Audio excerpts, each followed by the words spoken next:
राधे राधे, आप सभी को स्वागत है आपके अपने यूट्यूब चैनल देवा सर क्लासेज में। आज की ये लाइव क्लासेस बहुत छोटी होने वाली है क्योंकि आज की इस क्लास में हम बहुत छोटे छोटे टॉपिक को पढ़ने वाले हैं। आपको थंबनेल में दिख ही गया होगा कि आज हम क्या पढ़ने वाले हैं, राउल्ट का नियम।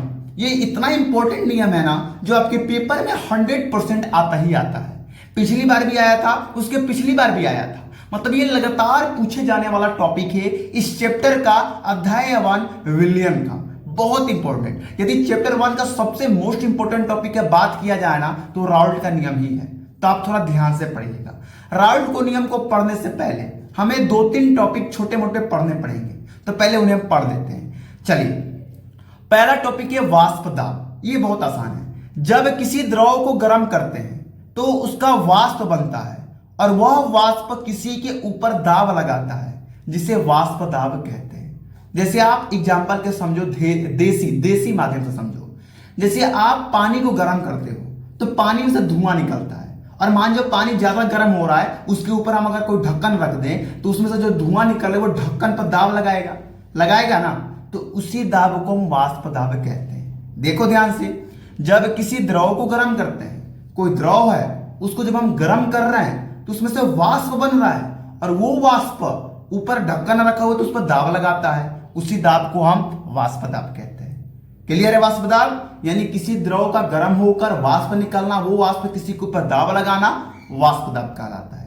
क्लियर है? चलिए आगे हम बढ़ते हैं। छोटा मोटा टॉपिक है 2 और ये बस, उसके बाद हम राउल्ट के नियम पढ़ेंगे।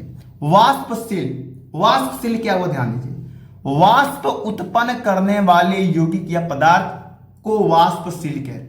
वाष्प उत्पन्न करने वाले यौगिक या पदार्थ को वाष्पशील पदार्थ कहते हैं। क्लियर? आगे बढ़ते हैं। अवाष्पशील, तो वाष्प ना उत्पन्न करने वाले यौगिक या पदार्थ को अवाष्पशील पदार्थ या यौगिक कहते हैं। क्लियर? एक बार और, जो पदार्थ या यौगिक वाष्प उत्पन्न करता है उसे क्या कहते हैं? वाष्पशील। जो पदार्थ यौगिक वाष्प उत्पन्न नहीं करता उसे क्या कहते हैं? अवाष्पशील। क्लियर? ध्यान से पढ़िएगा तो पढ़ना है, एकदम बढ़िया से पढ़िए, कोई टेंशन नहीं है। चलिए एक बार आओ, वाष्प दाब क्लियर है। वाष्प किसी के ऊपर दाब लगाते हैं उसे वाष्प दाब कहते हैं। वाष्पशील क्लियर है। जो पदार्थ जो यौगिक वाष्प बनाते हैं उसे वाष्पशील कहते हैं। अवाष्पशील, जो यौगिक या पदार्थ वाष्प उत्पन्न नहीं करता है उसे अवाष्पशील कहते हैं। क्लियर है मेरे भाई? चलिए अब हम आगे बढ़ते हैं। राउल्ट का नियम, जो कि हमारे इस क्लास की मेन टारगेट है। ठीक है, देखिए ध्यान से समझने की कोशिश कीजिएगा। ये थोड़ा सा डिफिकल्ट है लेकिन आ जाएगा समझ में, टेंशन ना लीजिए। इस नियम के अनुसार किसी विलयन में उपस्थित वाष्पशील अवयव घटक मतलब जैसे कि आपको विलयन के 2 घटक पढ़ाए थे, विलायक विलय। जैसे कि मान जाओ घटक मतलब जिससे वो मिलकर बना होता है।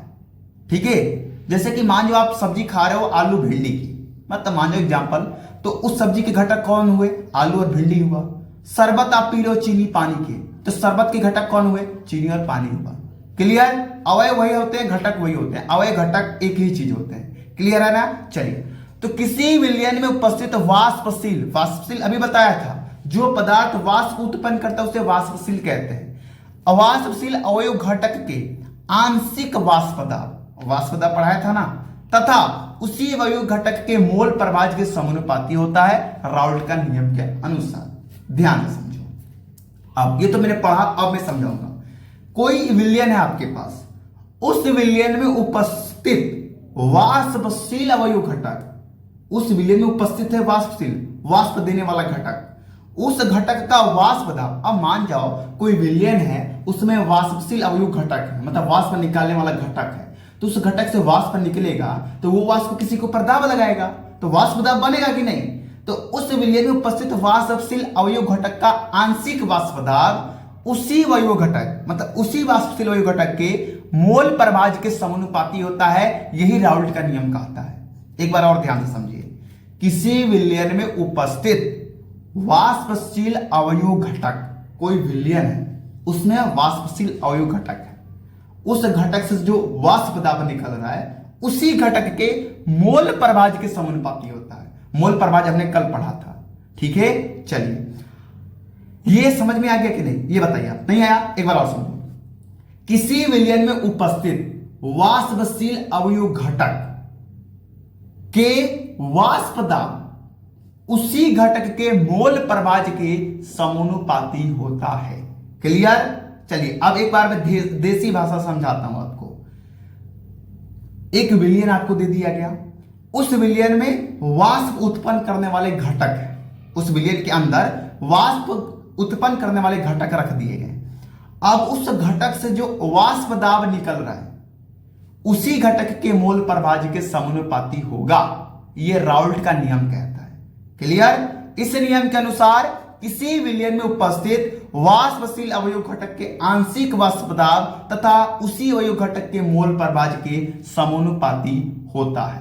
क्लियर? मैं जानता हूं थोड़ा बहुत अभी आपको डाउट होंगे, तो आप वीडियो को दोबारा कर करके देखिएगा। जब तक ना समझ में आए तब तक देखते रहिए, देखते रहिए, देखते रहिए। क्लियर? चलिए, ये राउल्ट के नियम का सूत्र है P बराबर P not A x A plus P not B x B. ये गुणा का चिन्ह ये x है, तो कल आपने मोल प्रवाह में x ए और x बी के बारे में पढ़ा था ना, तो वही x है। चलिए देख लेते हैं ये सूत्र क्या कहता है। P का मतलब कुल वाष्प दाब, P नॉट और P नॉट B इसका मतलब होता है अवयव के वाष्प दाब, और एक्स ए एक्स बी मतलब मोल प्रवाह।